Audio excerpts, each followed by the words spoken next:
صبغة الله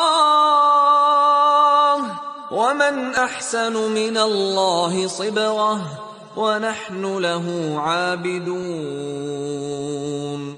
السلام علیکم ورحمۃ اللہ وبرکاتہ۔ اعوذ باللہ من الشیطان الرجیم، بسم اللہ الرحمن الرحیم۔ رب اشرح لی صدری ویسر لی امری واحلل عقدۃ من لسانی یفقہوا قولی۔ اللہ تعالیٰ نے ہمیں بہترین دین عطا فرمایا ہے، نہ صرف کتابی شکل یعنی قرآن مجید کی صورت میں، بلکہ عملی شکل میں حضرت محمد صلی اللہ علیہ وآلہ وسلم کو بھیجا کہ آپ نے ہمیں ہر چیز عملاً کر کے دکھائی، کیا چیز ہمارے حق میں بہتر ہے یا کیا چیز ہمارے لیے نقصان دہ۔ ان حقیقتوں میں سے ایک حقیقت انسان کی نظر بھی ہے۔ دیگر موذی اشیاء کے اثرات کی طرح نظر بد کی تاثیر سے بھی انکار نہیں کیا جا سکتا۔ تو پھر اس سے بچنے کے لیے کیا کرنا چاہیے؟ کیا کوئی من گھڑت طریقے اختیار کیے جائیں یا وہ جو نبی کریم صلی اللہ علیہ وآلہ وسلم نے سکھائے ہیں؟ یقیناً وہی ہماری بھلائی کے لیے ہے جو حضرت محمد صلی اللہ علیہ وآلہ وسلم نے ہمیں سکھائے ہیں، کیونکہ ان کا سورس وہی الہی ہے۔ جس طرح سانپ یا بچھو کے زہر اور سورج اور آگ کی حرارت کا انکار ناممکن ہے، اسی طرح نظر بد کی تاثیر کا انکار بھی ایک حقیقت ثابتہ کو جھٹلانے کے مترادف ہے۔ اس حقیقت کو سمجھنے کے لیے آپ ہپنوٹائز کرنے والے پر غور کریں، وہ محض قوت نظر سے کئی کام کر جاتے ہیں۔ اسی طرح بعض سانپوں کا زہر اس قدر خطرناک ہوتا ہے کہ باوجود اس کے کہ اس سانپ نے انسان کو ڈسا تک نہیں ہوتا، زہر ابھی سانپ کے اندر ہی جوش مار رہا ہوتا ہے۔ ہم سانپ سے کافی فاصلے پر ہوتے ہیں، انسان اس کے زہر سے متاثر ہوتا ہے۔ بخاری میں آپ صلی اللہ علیہ وآلہ وسلم نے دو سانپوں، ابتر یعنی دمکٹا، ذوالطفیلین یعنی چتکبرا کے بارے میں فرمایا کہ یہ دونوں انسان کی بینائی ضائع کر دیتے ہیں اور فیمیل کے مسکیریج کا باعث بنتے ہیں۔ جس طرح سانپ کے اندر زہر یا آگ کے اندر حرارت ہوتی ہے، اسی طرح جس کی نظر لگتی ہے اس کے دل میں ایسے جذبات ہوتے ہیں جو کسی ایسی چیز کو دیکھ کر جو دل کو اچھی لگے، بعض اوقات خوشی کی بنا پر اور اکثر اوقات حسد کی بنا پر جوش مارتے ہیں، جس سے مذکورہ چیز متاثر ہوتی ہے۔ تفسیر القرطبی میں امام قرطبی لکھتے ہیں کہ امام اسمی کہتے ہیں، میں نے ایک شخص سے کہ جس کی نظر لگ جاتی تھی سنا، وہ کہتا تھا کہ میں جب کوئی ایسی چیز دیکھتا ہوں جو مجھے اچھی لگے تو مجھے ایسے لگتا ہے جیسے کہ میری آنکھوں سے شعلے نکل رہے ہوں۔ امام ابن القیم رحمۃ اللہ نظر بد کی حقیقت کو واضح کرتے ہوئے فرماتے ہیں، نظر کے ساتھ شدت اور ارتباط اور تعلق کی بنا پر اسے نظر بد کا نام دیا گیا ہے، حالانکہ اصل تاثیر نظر کی نہیں بلکہ روح کی ہوتی ہے، واللہ عالم۔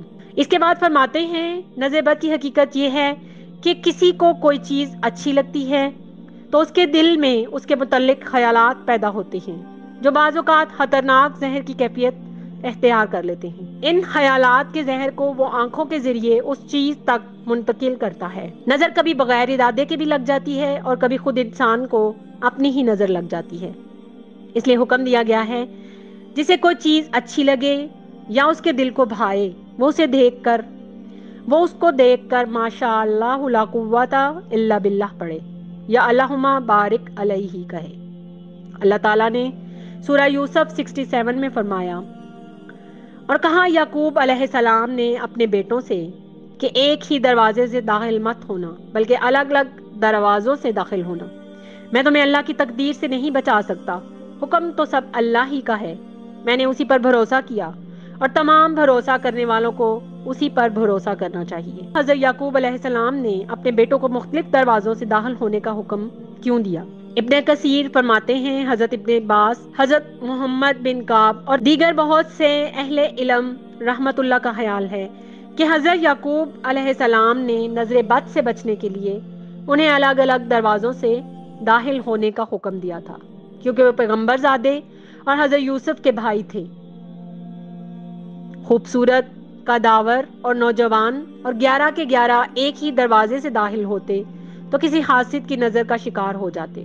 سورہ یوسف آیت 68 اس بات کی وضاحت کرتی ہے کہ ان کا مختلف دروازوں سے داخل ہونا انہیں اللہ تعالیٰ کے فیصلے سے بچا نہیں سکتا، یعنی آیا میں یہ عقیدہ بھی یہاں بیان فرمایا ہے کہ انسان کا کام تو اپنی سمجھ کے مطابق حفاظتی تدابیر کرنا ہے، لیکن اصل فیصلہ اور اصل حفاظت تو اللہ تعالیٰ کی ہی ہے۔ بخاری میں حضرت ابو ہریرہ رضی اللہ سے روایت ہے کہ رسول اللہ صلی اللہ علیہ وآلہ وسلم نے فرمایا کہ نظر کا لگ جانا برحق ہے۔ ام المومنین حضرت عائشہ رضی اللہ فرماتی ہیں کہ آپ صلی اللہ علیہ وآلہ وسلم نے فرمایا، نظر بد سے اللہ تعالیٰ کی پناہ مانگو، اس کی تاثیر برحق ہے۔ ایک جگہ حضرت اسماء بنت امیس روایت کرتی ہیں کہ میں نے نبی کریم صلی اللہ علیہ وآلہ وسلم سے سوال کیا کہ اے اللہ کے رسول، اولاد جعفر کو نظر لگ جاتی ہے تو کیا میں انہیں دم کر دیا کروں؟ فرمایا ہاں، اس لیے کہ اگر کوئی چیز تقدیر سے سبقت لے جانے والی ہوتی تو وہ نظر بد ہوتی۔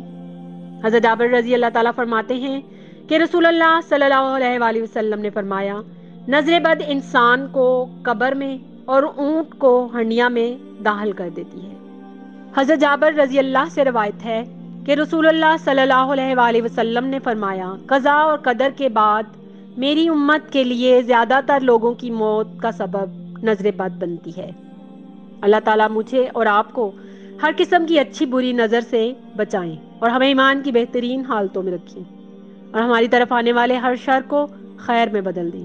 آمین ثم آمین یا رب العالمین۔